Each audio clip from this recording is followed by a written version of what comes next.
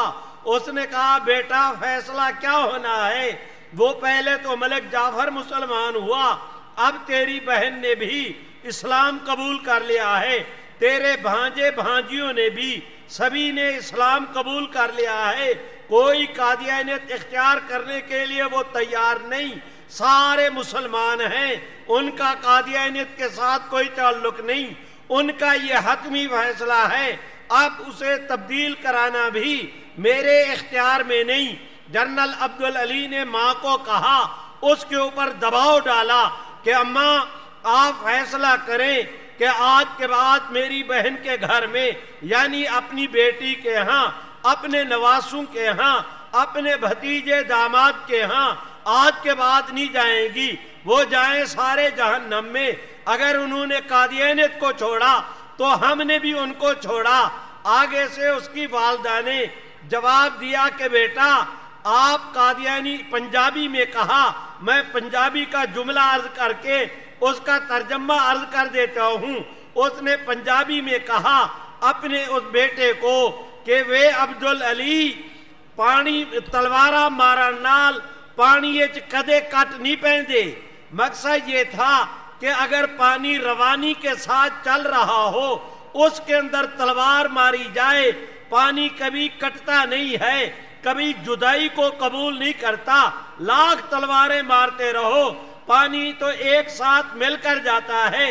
مقصود یہ تھا کہ یہ اس کے ساتھ ملک جعفر کے ساتھ ہمارا خاندان کا رشتہ ہے، نان کا بھی ایک، ہمارا داد کا بھی ایک، وہ میرا بھتیجا بھی، میرا داماد بھی، میری بیٹی اس کے گھر، اس کی بہن تیرے گھر۔ یہ قادیانی جماعت کو کیا ہو گیا ہے کہ ہمارے خون کے اندر تلواریں مار کے وہ جدائی کرنا چاہتی ہے۔ اگر یہ بات ہے تو سنو، میں بھی قادیانیت پہ لعنت بھیج کے اسلام قبول کرنے کا اعلان کرتی ہوں۔ میرے بھائیوں ذرا توجہ کریں، جس وقت یہ سارا گھرانہ، اور میں چیلنج کے ساتھ کہتا ہوں، اس یقین کے ساتھ کہ شاید آپ دوست اس توجہ سے میری گفتگو نہیں سن رہے جتنا فریق مخالف توجہ کے ساتھ میری گفتگو سن رہا ہوگا، میں ذمہ داری کے ساتھ انہیں چیلنج کرتا ہوں کہ میری بہترین معلومات کے مطابق وہ خاتون اس وقت اٹھی، سیدھا اپنے بیٹی کے گھر چلی گئیں، ساری زندگی ان کے پاس رہیں، مسلمان ہو کر فوت ہوئیں، مسلمانوں نے اس کا جنازہ پڑھا، مسلمانوں کے قبرستان میں دفن ہوئیں، آخری وقت تک دوبارہ اس نے ان قادیانی جرنیلوں اپنے بیٹوں کا جو ہے وہ سامنا نہیں کیا۔ میرے بھائیوں میں آپ سے میں نے طویل گفتگو اس لیے کی کہ آخر میں یہ جو یہ تھا ملک جعفر، اس نے پنڈی کے اس حلقے سے جو میں پہلے بتا چکا ہوں 1970 میں الیکشن کے اندر حصہ لیا، پاکستان پیپلز پارٹی کے ٹکٹ پر، یہ قومی اسمبلی کا ممبر بنا، صرف ممبر نہیں بنا، آگے چل کر قادیانی جنہیں اکیلا کرنا چاہتے تھے، جنہیں حقیر کرنا چاہتے تھے، اللہ نے اسے وفاقی وزیر بھی بنا دیا۔ اس ملک جعفر نے بھی ایک قرارداد پیش کی تھی۔ جناب ذوالفقار علی بھٹو کا کہنا کہ 6 قراردادیں ہیں، ایک مسئلے کے متعلق 6 کی 6 منظور نہیں ہوں گی، ایک ہوگی، باقی اختلاف کریں گے۔ آپ بتائیں، حضرت مولانا مفتی محمود صاحب نے فرمایا کہ جناب بھٹو صاحب، ہم بھی زمینی حقائق کو جانتے بھی ہیں، زمینی حقائق کو مانتے بھی ہیں، واقعی ایک مسئلے سے متعلق 6 قراردادیں ایک ساتھ کبھی نہ پیش ہو سکتی ہیں نہ منظور، لیکن قرارداد ایک منظور ہوگی، لیکن یہ کام آپ کو پہلے کر لینا چاہیے تھا۔ کل اجلاس ہے، آج کی رات باقی ہے۔ بھٹو صاحب نے کہا مفتی صاحب میں نے جان بوجھ کر آج کے لیے اس مسئلے کو رکھا ہوا تھا، محض اس لیے کہ اگر میں پہلے یہ قرارداد متفقہ آپ کے ساتھ بیٹھ کر طے کرتا، بات آؤٹ ہو جاتی، ساری دنیا نے میرے اوپر دباؤ ڈالنا تھا کہ قادیانیوں کو اقلیت قرار نہ دیا جائے۔ آخری وقت تک میں نے ان کو دھوکے میں رکھا۔ اب 5-6 آدمی ہیں، ہم قرارداد مرتب کریں گے اور میں توقع رکھوں گا کہ راز باہر نہیں جائے گا۔ کل اچانک قرارداد پاس ہوئی، ادھر قرارداد منظور ہوئی، ادھر پاس۔ دنیا کو پتہ ہی اس وقت چلے گا جب قادیانی کافر قرار پائیں گے۔ میرے بھائیوں، حضرت مولانا مفتی محمود رحمہ اللہ نے آگے سے کہا کہ جناب بھٹو صاحب اگر یہ آپ کا مطمع نظر تھا تو میں اتفاق کرتا ہوں، دیر آیت درست آیت، آپ کا فیصلہ صحیح ہے، جی بسم اللہ ہم قرارداد مرتب کرتے ہیں۔ 3 گھنٹے تک ان حضرات کی آپس میں گفتگو ہوئی، بسم اللہ سے لے کر آخر تک، الف سے لے کر یا تک، A to Z پوری قرارداد کے ایک ایک لفظ پر بحث ہوتی رہی۔ قرارداد منظور ہوئی۔ وہ اس میں کیا بحث ہوئی یہ میں بارہا پہلے سنا چکا ہوں۔ آج کی مجلس میں نے اس پر ایک جملہ بھی نہیں کہنا، میں اگلی بات کرتا ہوں۔ قرارداد منظور متفقہ طور پر ان حضرات نے مرتب کر لی۔ آج 7 ستمبر ہے۔ جناب بھٹو صاحب نے کراچی سے لے کر خیبر تک پورے ملک کے ڈی سی صاحبان کو کہا کہ آپ قومی اسمبلی کے ممبران کو پابند کریں، 7 ستمبر کی حاضری ان کی یقینی بنائی جائے۔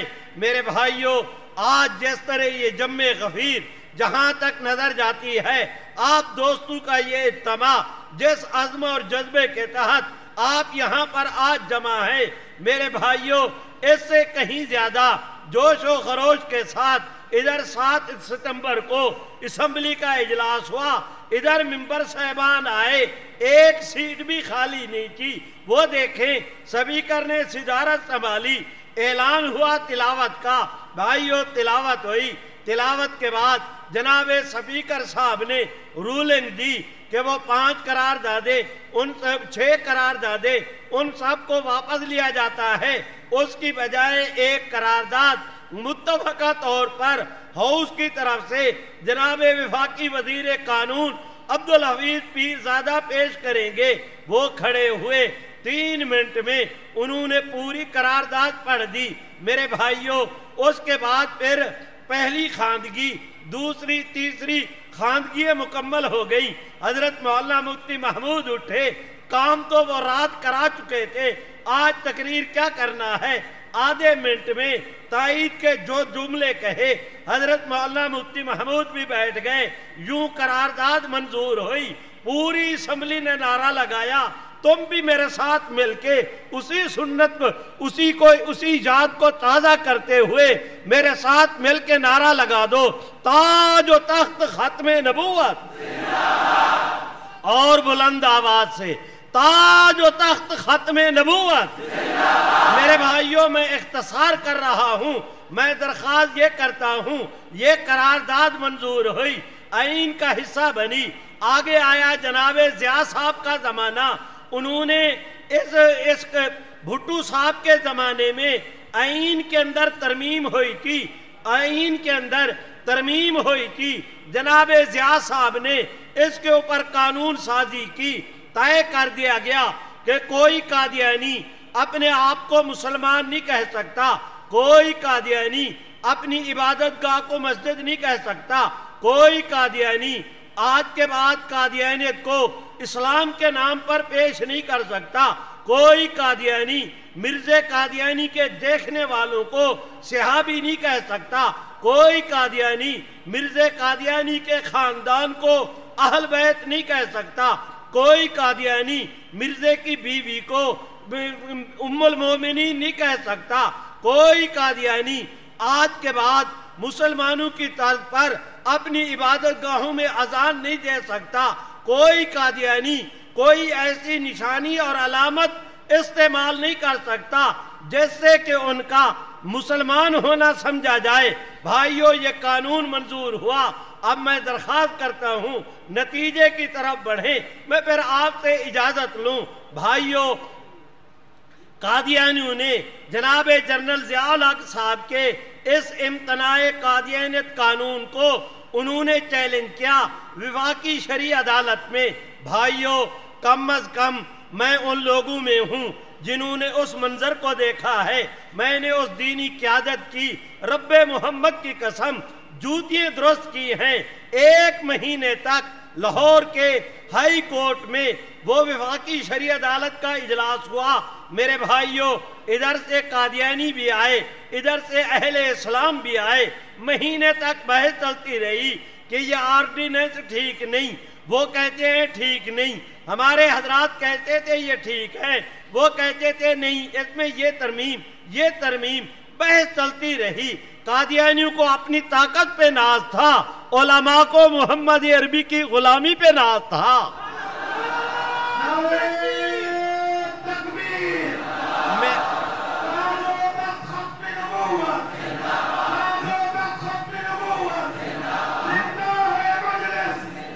میرے پاس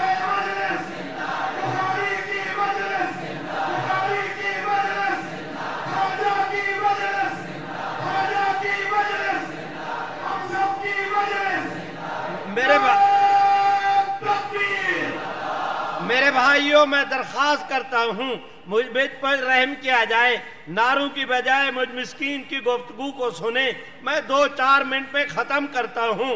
میں آپ حضرات سے یہ درخواست کرتا ہوں، اس کے بعد قادیانی اس امتناع قادیانیت آرڈیننس کو وفاقی شرعی عدالت میں لے کر گئے۔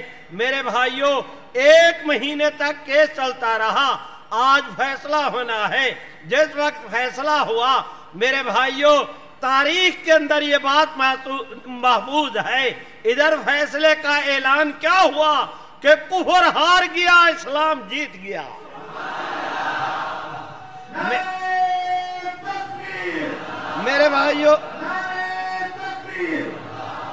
میرے بھائیوں میں آپ حضرات سے گزارش کرتا ہوں، اس کے بعد قادیانی گئے سپریم کورٹ میں، اس میں بھی 6 سپریم کورٹ کے جج تھے، mister justice Shafi ur Rahman, mister justice Abdul Qadeer, mister justice Amir ul Mulk. میرے بھائیوں یہ اس طرح پر 6 سپریم کورٹ کے جج تھے۔ سپریم کورٹ کا ہفتہ 5 دن کا ہوتا ہے، پیر کے دن کاروائی شروع ہوئی، پیر منگل بدھ جمعرات جمعہ 5 دن تک بحث ہوتی ہے، وہ ہفتے کے دن فیصلے لکھتے ہیں، اتوار کو چھٹی، پیر کو پھر کاروائی شروع ہو گئی۔ میرے بھائیوں 5 دن یعنی پورا ہفتہ قادیانیت سے متعلق سپریم کورٹ میں وہ 6 سپریم کورٹ کے جج، میرے اللہ بحث ہوتی رہی، معاملہ چلتا رہا۔ آج جس وقت سپریم کورٹ نے فیصلہ دیا، تاریخ نے نوٹ کیا کہ پھر آج کفر ہارا ہے، اسلام جیتا ہے۔ میرے بھائیوں ذرا توجہ کریں، میں اختصار کرتا ہوں، میں درخواست کرتا ہوں وہ دن جائے، آج کا دن آئے۔ آج بھی جناب ذوالفقار علی بھٹو مرحوم کا فیصلہ، جناب ضیاء الحق کا امتناع قادیانی آرڈیننس، آج بھی وہ قانون اور آئین کا حصہ ہیں اور انشاءاللہ قیامت کی صبح تک رہیں گے۔ جو کہتے رہیں گے وہ زور کے ساتھ کہے رہیں گے۔ اس یقین کے ساتھ آپ یہاں سے جائیں کہ اس قانون کو ختم کرنے والے ختم ہو جائیں گے، یہ قانون کبھی ختم نہیں ہوگا۔ آپ بھی مل کے کہہ دیں کہ یہ قانون کبھی ختم نہیں ہوگا۔ اب آپ دوستوں میں سے کوئی ساتھی کھڑے ہوں اور وہ مجھ سے سوال کرے کہ مولوی صاحب آپ اپنے وعدے پر قائم رہے، آپ نے بات تو ایک سنائی لیکن اتنی کہ ساری ٹھیک ہو گیا، لیکن آج سے 50 سال پہلے کی بات کرتے ہو، آج کی کوئی بات نہیں کرتے، آج کی بات بھی تو کرنی چاہیے۔ لو بھائیوں میں آج کی بات بھی کیے دیتا ہوں، مجھ مسکین کا کیا ہے، میں آج کی بات بھی کیے دیتا ہوں۔ ذرا توجہ کریں، کرونا آیا، کراچی سے لے کر خیبر تک اس نے پوری